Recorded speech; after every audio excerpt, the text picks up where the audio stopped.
O efeito fotoelétrico consiste na remoção de eletrões do metal quando sobre ele incide uma radiação adequada. Classifique como verdadeira ou falsa cada uma das afirmações seguintes. Nós, antes de procedermos à análise destas afirmações, vamos aqui ver uma pequena animação relacionada com o efeito fotoelétrico. Temos aqui o espectro eletromagnético. Convém também dar aqui uma vista de olhos. Nós sabemos que ele é constituído por uma vasta gama de radiações. Ela é um contínuo de radiação em termos de comprimento de onda ou de frequência, e costumamos definir aqui umas zonas, umas bandas de radiação que mais se identifica aí no dia a dia por todas as pessoas, por pessoas do senso comum. Temos, por exemplo, aqui nesta zona onde os comprimentos de onda são pequenos, designada por radiação gama, é a radiação mais energética, porque se o comprimento de onda é pequeno é porque a frequência é elevada, e a energia de uma radiação eletromagnética é diretamente proporcional à frequência, portanto será inversamente proporcional ao comprimento de onda. A seguir à radiação gama temos os raios X. A radiação gama, por exemplo, é utilizada hoje para tratamento em medicina, nomeadamente para pessoas que têm problemas de cancerígenos. A radiação X, quase todos nós já utilizamos quando fomos fazer uma radiografia, ou ao tórax, ou porque partimos um osso, enfim. É uma radiação menos energética que a radiação gama, mas mesmo assim é uma radiação muito energética. Não é por acaso que quando vamos tirar essas radiografias, o operador do aparelho de raio-x não está presente. Ele protege-se atrás de uma parede essa que tem, com certeza, placas de chumbo para impedir que ele seja atingido por radiação X. Então, e nós podemos ser atingidos pela radiação X? Podemos. O problema da radiação é que ela tem o efeito cumulativo, ou seja, quanto mais radiação apanharmos, mais probabilidade de desenvolvermos doenças relacionadas com a radiação teremos. E, portanto, o operador raio-x, como está lá a trabalhar permanentemente, tem que se proteger, porque, caso contrário, a sua saúde corre graves perigos. Em termos energéticos, portanto, mas decrescente, temos a ultravioleta. É uma radiação que temos que ter muito cuidado com ela, porque hoje em dia as pessoas no verão vão muito para a beira-mar, apanham sol e apanham radiação solar, e nessa radiação solar ainda há alguma radiação ultravioleta, ultravioleta A e alguma B, porque na camada de ozono a radiação ultravioleta A não é filtrada. Portanto, as pessoas aqui, quando vão para a praia, o melhor que têm a fazer é respeitar as horas que geralmente os serviços de saúde indicam e, claro, colocar um protetor solar para impedir que a radiação ultravioleta provoque danos. E como são efeitos cumulativos, quanto mais radiação ultravioleta se apanhar, mais probabilidade há de se vir a ter problema, com, por exemplo, ter um carcinoma na pele. Estamos a aproximar-nos da zona visível, a zona que nós usamos aqui, esta janela, para ver tudo o que nos rodeia. À esquerda aqui, portanto, temos o violeta, depois temos as cores todas do arco-íris, terminando no vermelho. Há aqui uma ampliação, porque nós vamos ter que trabalhar muito com esta radiação e convém que estes valores aqui do comprimento de onda sejam fixados. Então, temos aqui uma fronteira quase nos 400 nanómetros para o violeta, é um pouco menos, é 380, e aqui outra fronteira para o infravermelho. Portanto, temos aqui talvez 760, 780. Estão aqui, portanto, gradativamente as cores, e vamos utilizá-las para o efeito fotoelétrico. À direita da radiação vermelha temos o infravermelho. Nesta zona, estas radiações já não são perigosas, pelo menos tanto perigosas como as que estão à esquerda, como estas mais energéticas, até porque, por exemplo, o infravermelho nós aproveitámo-lo quando, em dias de frio, nos colocamos frente a um radiador elétrico ou uma lareira. Portanto, a única coisa que sentimos é um bem-estar devido à elevação de temperatura. É uma radiação que não provoca ionização. Esta aqui provoca ionização. O que é que isto quer dizer? Quer dizer que interatua com as moléculas e com os átomos, provocando íons. E isto provoca íons. Os íons são partículas reativas, muito reativas, e portanto as consequentes transformações químicas. Esta aqui provoca unicamente, não mexe na estrutura eletrónica, provoca rotações e vibrações moleculares. A seguir as microondas, que todos usamos hoje em dia com os aparelhos, por exemplo, de telemóveis ou nas nossas cozinhas, onde temos um forno de microondas, onde aquecemos os alimentos. E aquecemos os alimentos, é interessante, sem os torrar. Porquê?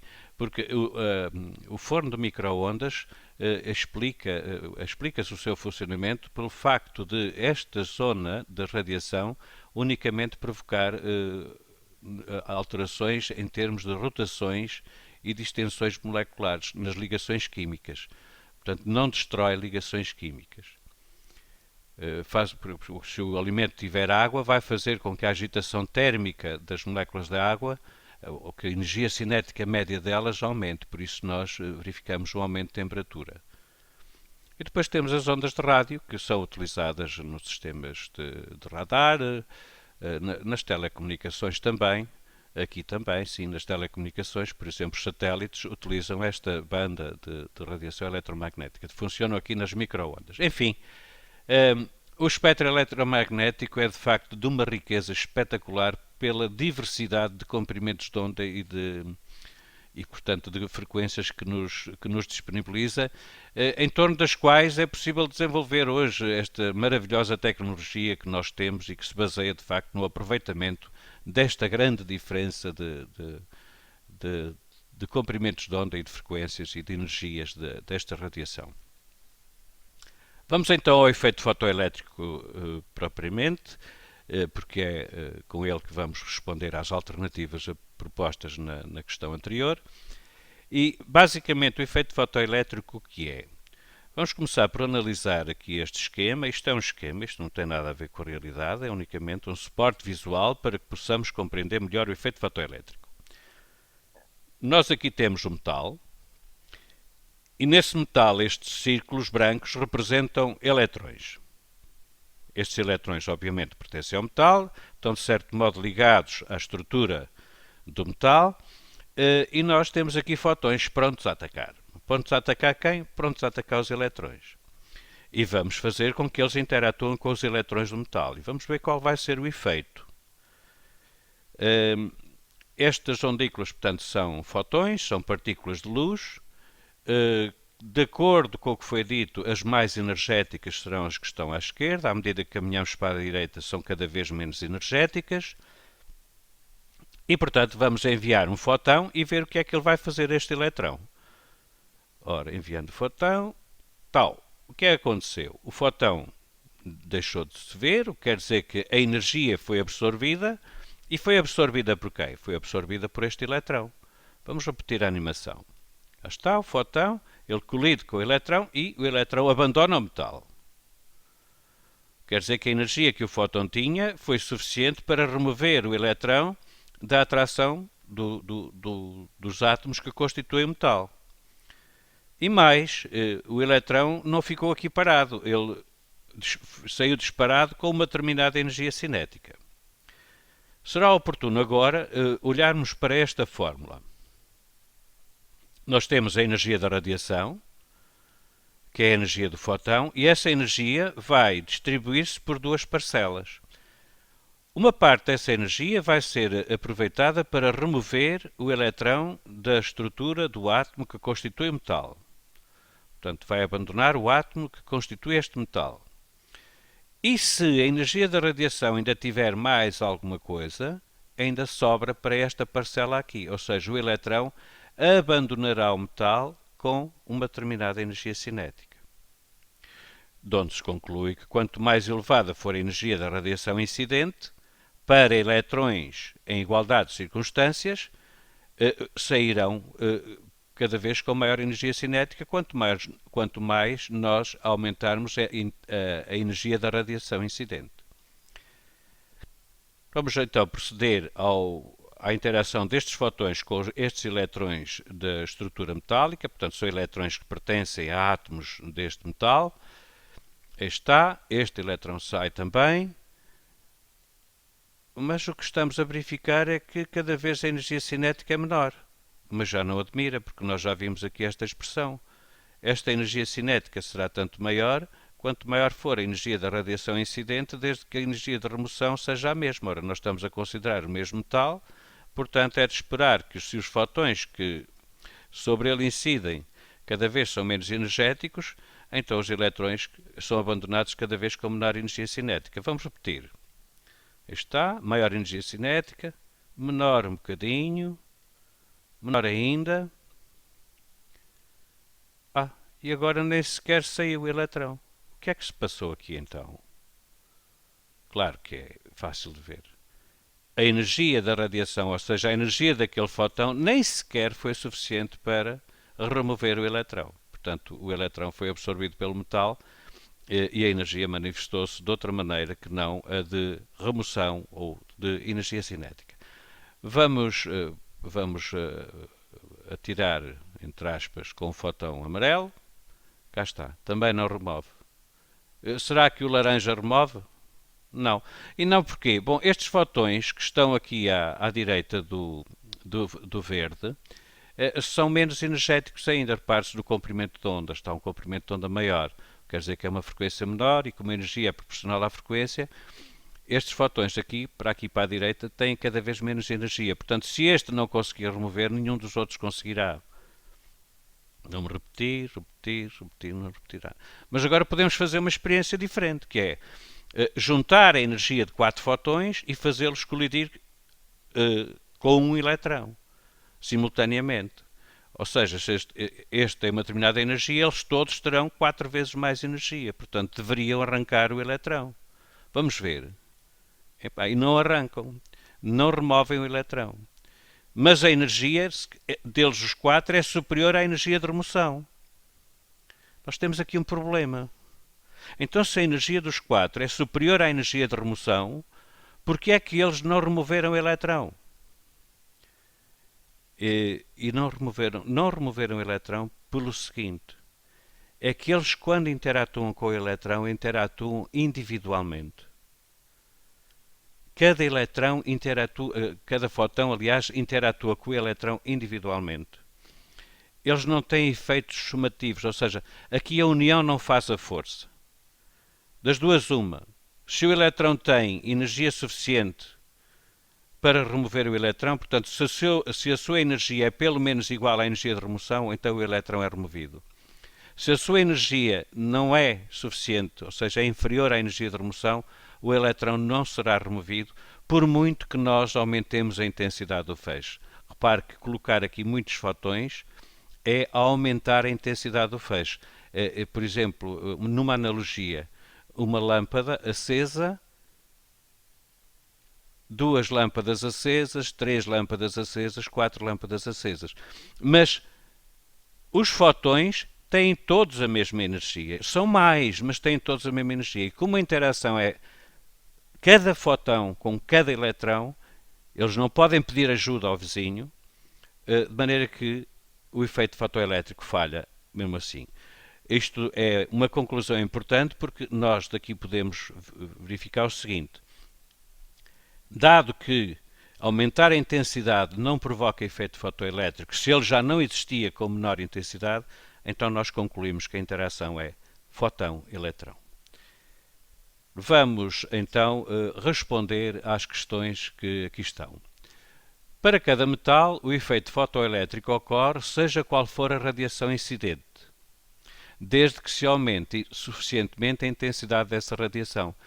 Ora, claro que não, porque o efeito fotoelétrico ocorre seja qual for a radiação incidente. Não, nós vimos na nossa animação que havia fotões que não conseguiam remover eletrões. E, portanto, por mais que aumentemos a intensidade, uma vez que a interação é fotão-eletrão, nós nunca conseguiremos ter efeito fotoelétrico. Alternativa B. Se uma radiação vermelha é capaz de remover eletrões de um determinado metal, o mesmo acontecerá com uma radiação azul. Assim, aqui sim. Porquê? Porque a radiação vermelha, os fotões relacionados com a radiação vermelha têm menos energia que os fotões relacionados com a radiação azul. Consequentemente, se com a radiação vermelha conseguimos o efeito fotoelétrico, conseguiremos também, obviamente, com a radiação azul. A afirmação é verdadeira. Alternativa C. A energia cinética dos eletrões emitidos por uma chapa metálica na qual incide radiação depende não só da natureza do metal, mas também da radiação incidente. Claro, se nós olharmos para esta fórmula, a natureza do metal está aqui simbolizada por esta energia de remoção. E claro que a energia cinética, esta parcela, depende da energia da radiação da radiação incidente e do metal, porque a estrutura, o tipo de metal está aqui relacionado. Portanto, esta afirmação também é verdadeira. Existindo efeito fotoelétrico, dois feixes de radiação, um ultravioleta e o outro visível, com a mesma intensidade, ao incidirem sobre um determinado metal, ambos produzem a injeção de eletrões com a mesma velocidade.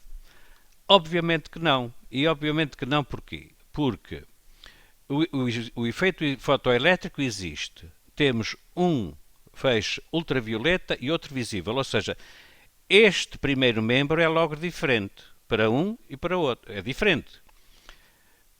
Este segundo membro, esta primeira parcela do segundo membro, é igual quer para a radiação ultravioleta, quer para a radiação visível, porque não vamos mudar o metal. O que quer dizer que terá maior energia cinética os eletrões injetados pela radiação ultravioleta. Mas a energia cinética é um meio de mv², ou seja, um meio da massa do eletrão multiplicado pelo quadrado da velocidade. Portanto, se a energia cinética é maior, quer dizer que a velocidade também é maior. Portanto, ao incidirem sobre um determinado metal, ambos produzem a injeção de eletrões com a mesma velocidade? Não, é falso. Produzem a injeção de eletrões com velocidades diferentes.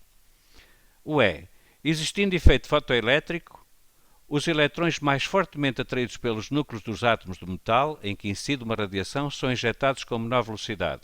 Aqui sim. Porquê? Porque se os eletrões estão muito ligados ao átomo, ao núcleo do átomo desse metal, quer dizer que precisam de uma energia de remoção maior. Mas se esta parcela necessita de mais energia, já sobra menos para esta. A energia cinética é um meio de mv² e, portanto, se a energia cinética é menor, também a velocidade é menor. Portanto, esta afirmação é verdadeira. O número de eletrões emitidos por uma chapa metálica na qual incide uma radiação depende da frequência dessa mesma radiação. Já vimos que não. A frequência está relacionada com a energia. A interação é fotão-eletrão. Portanto, o número de eletrões emitido não depende da frequência. O que depende da frequência é a energia cinética com que eles vão ficar. Portanto, esta afirmação é falsa. O número de eletrões emitidos por uma chapa metálica na qual incide uma radiação depende da intensidade dessa mesma radiação. Sim, aqui sim, porque se houver efeito fotoelétrico, em vez de uma lanterna ligada, se eu tiver duas, obviamente que tenho o dobro de eletrões a abandonar o metal. Portanto, a afirmação é verdadeira. Se um dado metal possui energia de remoção A, ao fazer incidir sobre ele uma energia de radiação 3A, serão injetados eletrões com energia cinética A. Vamos ver, é só uma questão de fazer aqui contas. Mandamos para lá com energia 3A. O metal tem energia de remoção A, portanto aqui fica 3A, aqui fica A. Ora, A mais X tem que ser igual a 3A, portanto aqui será 2A, pelo que a afirmação é falsa. Os eletrões saem com uma energia cinética 2A.